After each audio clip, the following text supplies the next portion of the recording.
Hello YouTube family, કેમ છો? બધા મજામાં છો? તો પહેલાં તો બધાને જય માતાજી, બધાને બાપા સીતારામ ને તમારું બધાનું એક અમારા નવા વ્લોગની અંદર બધાનું હાર્દિક સ્વાગત છે. અને અત્યારે છે ને આપણી યાત્રાનો છે ને આજે ત્રીજો દિવસ છે ભાઈ. ધીમે ધીમે દ્વારકાની પગપેરા યાત્રા કરીએ છીએ. બગદાણાથી દ્વારકા લગીને અમારી યાત્રાનો સફર છે ભાઈ. 400 કિલોમીટર જેવો આપણો સફર છે. તો અત્યારે આપણે છે ને સવારમાં મસ્ત મજાની છે ને મોર્નિંગ થઈ ગઈ હતી ને અત્યારે 8 વાગ્યા જેવો સમય છે. તો અત્યારે છે ને આપણે ધીમે ધીમે યાત્રા કરીએ છીએ ને છે ને રસ્તો ભાઈ છે ને સાવ રસ્તે કોઈ પબ્લિક પણ નથી નીકળતું ને કોઈ વાહનવાળા પણ ઓછા નીકળે છે. આ રસ્તે જે રસ્તે આપણે હાલ્યા છે ને એ રસ્તે પણ ધીમે ધીમે દ્વારકાધીશની દયાથી, દ્વારકાધીશની કૃપાથી આપણે ધીમે ધીમે પગ પેલા યાત્રા કરીએ છીએ ને તમારો બધાના સપોર્ટથી. તો પાછા તમે બધાએ કમેન્ટની અંદર જય દ્વારકાજી બધા લખતા આવજો. ને અત્યારે પણ છે ને આજે પણ એવું જ વાતાવરણ છે કે અત્યારે સવારમાં પણ ઘણી બધી ગરમી ને એવું બધું થાય છે. કાંઈ રસ્તામાં દુકાનનું ને એવું કાંઈ નથી આવતું, કાંઈ પાણી બાણીની કાંઈ રસ્તામાં સુવિધા આવતી નથી. આજે સાથે બોટલ લેતા આપણે ભૂલી ગયેલા છીએ. તો દુકાન આવે તો બોટલ લઈ લઈશું, બાકી તો કાંઈ નહીં. આ રીતની યાત્રાની અંદર છે ને ઘણી બધી મુશ્કેલીને તકલીફ બધી પડતી હોય છે. લાગે છે કે દ્વારકાધીશ આપણી પરીક્ષા લેતા છે એવું લાગે છે, બાકી તો કાંઈ નહીં ભાઈ. યાત્રા કરીએ ને તમારા સાથ અને સપોર્ટ તમે આપતા રહેજો. એટલે જલ્દી આપણે દ્વારકાધીશના દર્શન કરી લઈએ ને તમને પણ દ્વારકાધીશના દર્શન કરાવી દઈએ. તો બધાને જય દ્વારકાધીશ.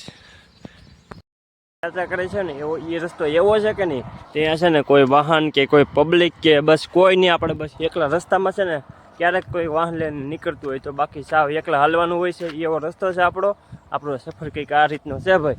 રસ્તામાં કોઈ વાહન કે લઈને ક્યારેક નીકળે ભાગ્યે, બાકી કોઈ ચાલીને એવું તો કોઈ નીકળતું જ નથી. તો ધીમે ધીમે ભાઈ એકલા યાત્રા કરીએ છીએ. તમને રસ્તામાં કોઈ વસ્તુ દેખાય નહીં જો એકલા યાત્રા કરીએ છીએ. આ રીતનો કંઈક આપણો સફર છે ભાઈ.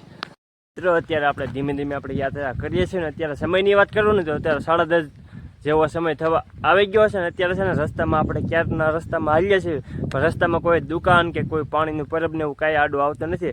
તો હવે ક્યારે પરબ પાણીનું આવે કે ક્યારે દુકાન આવે ત્યારે આપણે પાણી પીશું, કેમ કે યાત્રા કરતા હોય ને ત્યારે આવી ઘણી બધી મુશ્કેલી આવતી હોય છે. અને ધીમે ધીમે ભાઈ આપણે બધું એડજસ્ટ કરતા હોઈએ છીએ.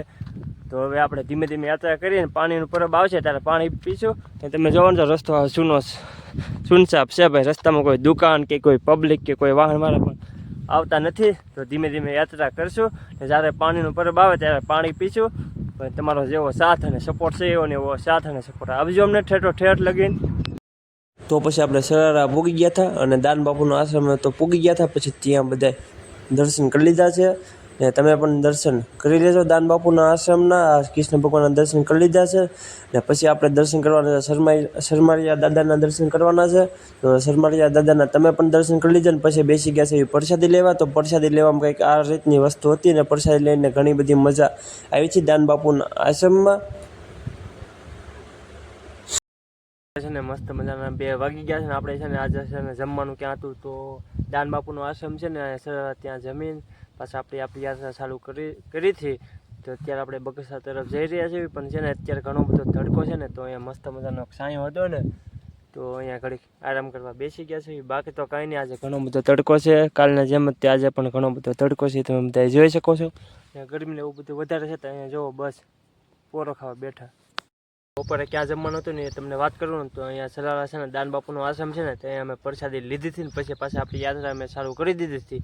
પણ અત્યારે છે ને 1:30 વાગ્યા જેવો સમય થઈ ગયો છે ને અત્યારે છે ને ઘણો બધો તડકો છે ને ત્યાં એક મસ્ત મજાનો સાંયો છે ને ભાઈ. તો અહીંયા આરામ કરવા ઘડીક બેઠા છીએ ને આજે પણ કાલની જેમ જ છે ને ઘણો બધો તડકો છે તમે બધા જોઈ શકો છો. ને આજે પણ ગરમીને એવું બધું વધારે છે. તો બસ કાંઈ નહીં, અહીંયા જો ઘડીક આરામ કરવા બેઠા ને પાણીની બોટલ પણ સાથે છે, પાણી પીશું ને પાછી આપણે આરામ થઈ જાય આપણો એટલે આપણે પાછી આપણી યાત્રા ચાલુ કરી દઈશું તમારા સાથ અને સપોર્ટથી. અત્યારે મસ્ત મજાનો અહીંયા ભાઈ સાંયો છે તો જો આરામ કરવા બેઠા. આરામ ને એવું બધું કર્યું હતું ને આરામ ને એવું બધું થઈ ગયું એટલે પાછી આપણે યાત્રા ચાલુ કરી દીધી છે. રસ્તામાં પણ છે ને ઘણા બધા લોકોએ અત્યારે છે ને આપણે સોડાનું બધું સાથ અને સપોર્ટ ઘણા આવ્યા હતા અને આપ્યો હતો. ને અત્યારે પણ છે ને આજે ઘણો બધો તડકો છે કે એની તમે વાત જ પૂછવામાં નહીં. ઘણી બધી ગરમીને એવું બધું થાય છે ને ધીમે ધીમે ભાઈ યાત્રા કરીએ છીએ.